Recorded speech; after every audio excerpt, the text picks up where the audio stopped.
One of my favorite games is Settlers of Catan, and for those of you who don't know what that is, it's essentially medieval Monopoly. Each person is in charge of an empire, and the goal is to grow that empire by gaining and trading resources in order to build cities, settlements, and roads. What I like about this game is that it paints a rough picture of the business environment pre-industrialization. You trade for resources you don't have, you use those resources to build a city, and then you grow that kingdom until you prosper and win. Sounds kind of like a business, right? So anyways, I'm playing this game with my best friend and his then girlfriend, and I know that my best friend's strategy is always to build the longest road, which gets you 2 out of the 10 victory points that you need to win. So can you guess what my strategy is? That's right, to make sure he doesn't get the longest road. And so we're halfway through the game, and I have the resources to build a road, but I cannot personally block him from building his road. However, his girlfriend plays after me, and she can. So being the nice guy that I am, I offered to gift her the resources to build the road, to block his road, to increase my chances of winning. Brilliant, right? So it didn't turn out so well. My friend got so angry that you would have thought I was trying to steal his girlfriend instead of trying to steal his road. And so apart from almost losing our friendship and the trade embargo that he put on us the rest of the game, my friend said something to me that was both hurtful and profound all at the same time. He said, "You're just an unethical business student, so that doesn't surprise me." Ouch. You see, I loved my friend and we quickly made up, but this left me asking myself, what's wrong with business? You see, by being a business student and attaching business to myself, my friend had a preconceived notion that I was more prone to act unethically because that's the way business is. And I don't think he's alone in that assumption. According to a public affairs poll study, only 10% of people say they have a lot of trust and confidence that a business will behave ethically.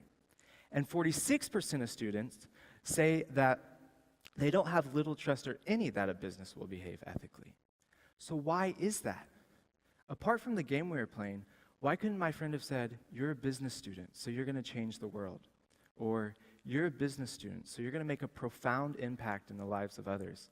Or simply, "You're a business student, so I expect you to act ethically in everything you do"? But he didn't say that. So it leaves us with this problem of what's wrong with business? And here's my answer. Our laws have essentially made business a human. And what I mean by that is that when something goes wrong in business, it's the business's responsibility to fix that wrong, not the people who own it or run it. And that might sound strange to you, but let me give you an example. When a business goes bankrupt, it's the business's responsibility to pay back whatever debts are owed. Or when a business steals information from another business, it's the business that gets penalized or sued by the other business for breach of intellectual property. So track with me here. We can all understand that the only thing a business needs to survive is profits.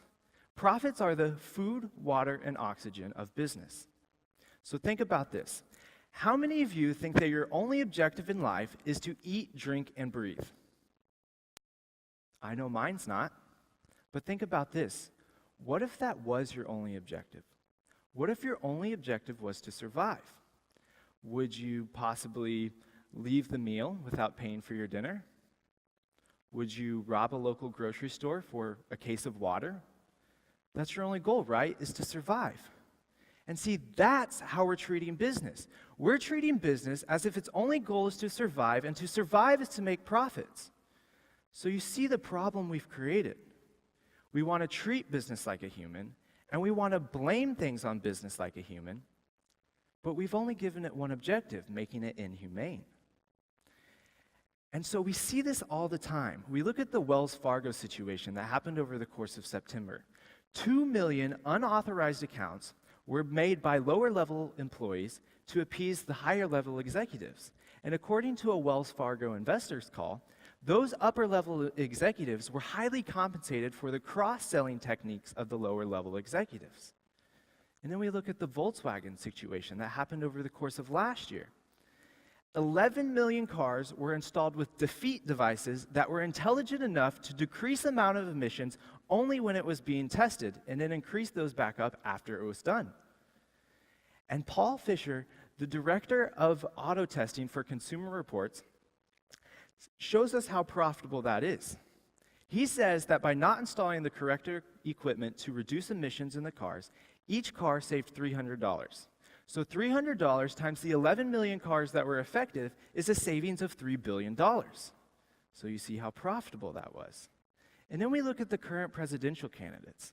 One who keeps talking about how he has this obligation to his business to pay the least amount of taxes and make the most amount of profits, like he's made a promise to a human. And then we look at the other candidate who often takes money from unquestionable sources and in return profits her nonprofit business, which is still a business. So you see, if we want to treat business like a human, then we have to start making business more humane. And a lot of people over the years have tried to do this, but there's one in particular that I want to focus on. John Elkington, a well-known business author and entrepreneur, coined a term, the triple bottom line, in 1994. And essentially what he did was gave business 3 objectives instead of 1: profit, people, and planet. However, I think our business leaders have perverted that idea. They see profit as the primary objective and people and planet as the secondary objective. And our free market system agrees with that as well. Investors want to see their money growing, and in return, businesses feel obligated to make profit the most important. But what if we change that? What if we changed our thinking as investors, employees, business owners, to see that people and planet create just as much value as profit? And there's 3 key areas that this needs to be changed at. First, at the corporate level. As Dean Abel said, I had the privilege to work at Dell 2 years ago.